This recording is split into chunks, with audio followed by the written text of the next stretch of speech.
पत्रकार बंधुओं का स्वागत। आज हमारे बीच हमारे जो नई जिम्मेदारी दी है नेशनल में और स्टेट में मुख्य प्रवक्ता का जो काम देख रहे हैं, उनके लिए नेशनल में भी जिम्मेदारी सौंपी गई है और हम उनका तहे दिल से आभार भी प्रकट करते हैं केंद्रीय नेतृत्व का। हमारे हिमाचल प्रदेश अध्यक्षा रानी प्रतिभा सिंह जी और हमारे अध्यक्ष सोन वर्मा जी और जो हमारे पूरी जो टीम है, उनका मैं इसमें आभार प्रकट करता हूं कि उनके द्वारा जो है संबोधित इनको सम्मानित रूप से जो है आज हमारे बीच में कंवर रविंदर जी है और साथ में दीक्षित जोपड़ा जी महासचिव और अनूप जी और हमारे सुजल जी। मैं आज जो है हमारे नवनियुक्त जो बने हैं इनको थोड़ा सम्मान भी करेंगे। हमारे महासचिव जी है दीक्षित जोपड़ा जी, कंवर रविंदर जी को सम्मानित करेंगे।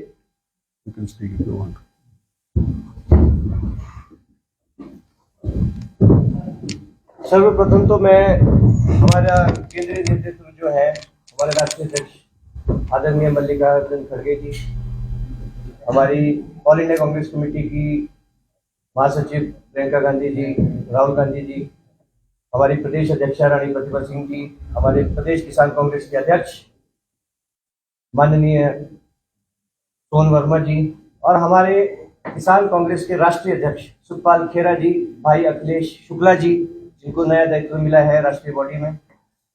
उन सभी की ओर से मैं हमारे हिमाचल प्रदेश किसान कांग्रेस के मुख्य प्रवक्ता कंवर रविंदर सिंह जी, जिनको ऑल इंडिया किसान कांग्रेस में सह समन्वयक के रूप में नियुक्ति की गई है, उनका बहुत बहुत स्वागत करता हूं। Thank you.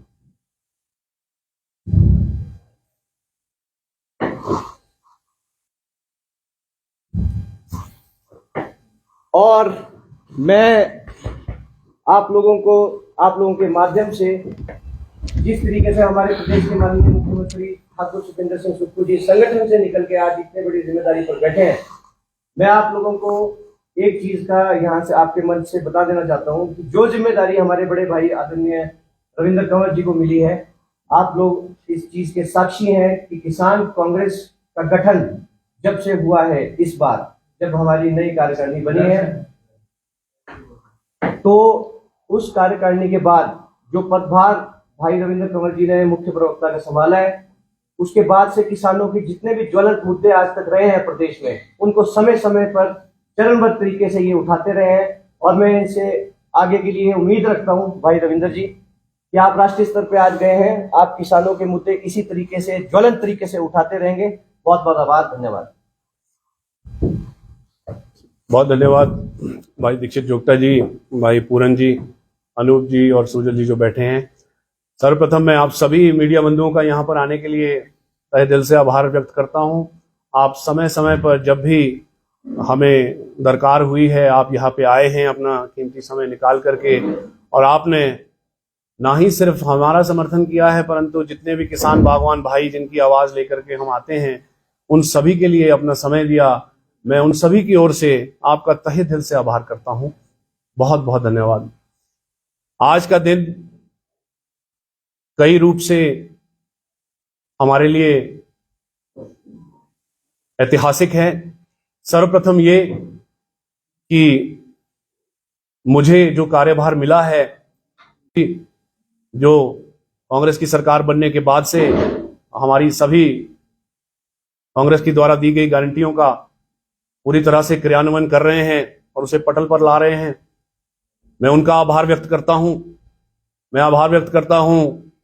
हिमाचल प्रदेश किसान कांग्रेस के अध्यक्ष सोन वर्मा जी का, जिनका मार्गदर्शन हमें लगातार मिलता रहा है। मैं उन सभी लोगों का आभार व्यक्त करता हूं जिन्होंने हमें किसानों बागवानों के मुद्दों में, किसानों बागवानों की आर्थिकी को सुदृढ़ करने में, प्रदेश में उनका स्तर उठाने में आज तक मदद की है। केंद्र में हमारा शीर्ष नेतृत्व अध्यक्ष श्री मल्लिकार्जुन खड़गे जी, पूर्व में अध्यक्षा रही श्रीमती सोनिया गांधी जी, श्री राहुल गांधी जी, प्रियंका गांधी वाड्रा जी, हमारे राष्ट्रीय अध्यक्ष किसान कांग्रेस के जो भोलाट से एमएलए भी हैं श्री सुखपाल खेड़ा जी, और मेरे बड़े भाई जो नवनियुक्त कार्यकारिणी में उपाध्यक्ष के पद पे नियुक्त किए गए हैं श्री अखिलेश शुक्ला जी, मैं उनका तहे दिल से आभार करता हूं, क्योंकि उन्होंने हिमाचल जैसे एक छोटे राज्य से और मेरे जैसा एक व्यक्ति जो बहुत छोटी जगह से आता है, ठियोग विधानसभा क्षेत्र में क्यारा नामक एक गांव है कंदरू परगने के अंतर्गत, मैं वहां से आता हूं, डिस्ट्रिक्ट शिमला का रहने वाला हूं। जिला शिमला के लिए ये गर्व की बात है कि उन्होंने एक ऐसे छोटे गांव से आने वाले व्यक्ति को राष्ट्रीय कार्यकारिणी में एक ऐसा पदभार दिया कि जिससे मुझे लगता है आने वाले समय में ना ही सिर्फ प्रदेश के किसानों बागवानों के लिए बल्कि राष्ट्र के कहीं के भी किसान हो, बागवान हो, उन लोगों की आवाज को उठाने के लिए हमें एक मंच दिया, एक पद ऐसा दिया जिससे कि हम जितने की बाकी फील्ड्स के लोग होते हैं, परंतु उसके मुद्दे राष्ट्रीय हित के होते हैं, वो हम सभी को कहीं ना कहीं छूते हैं। वो गेहूं उगाए, सेब उगाए, आम उगाए, नींबू उगाए, दाल उगाए, सब्जी उगाए, हम सभी अपने आप को उससे जुड़ा हुआ महसूस करते हैं, क्योंकि कहीं ना कहीं हम सभी उन खाद्य पदार्थों का सेवन करते हैं पूरे भारतवर्ष में। ये एक ऐसा मौका है कि आज की डेट में जहां पे भी फसल का उत्पादन होता है उसकी खपत जरूरी नहीं कि उसी राज्य में हो। आटा हम पंजाब का खाते हैं, दालें हम महाराष्ट्र की खाते हैं, तेल हम उन तटीय राज्यों से लाते हैं जहां पाम ट्रीज हैं, और इसी प्रकार से स्टोन फ्रूट से लेकर के दूसरे फ्रूट्स पूरे देश विदेशों में आयात निर्यात किए जाते हैं। तो हम कहीं ना कहीं ग्लोबल इकोनॉमी का एक हिस्सा हैं, और मुझे लगता है किसानों और बागवानों की जिस प्रकार की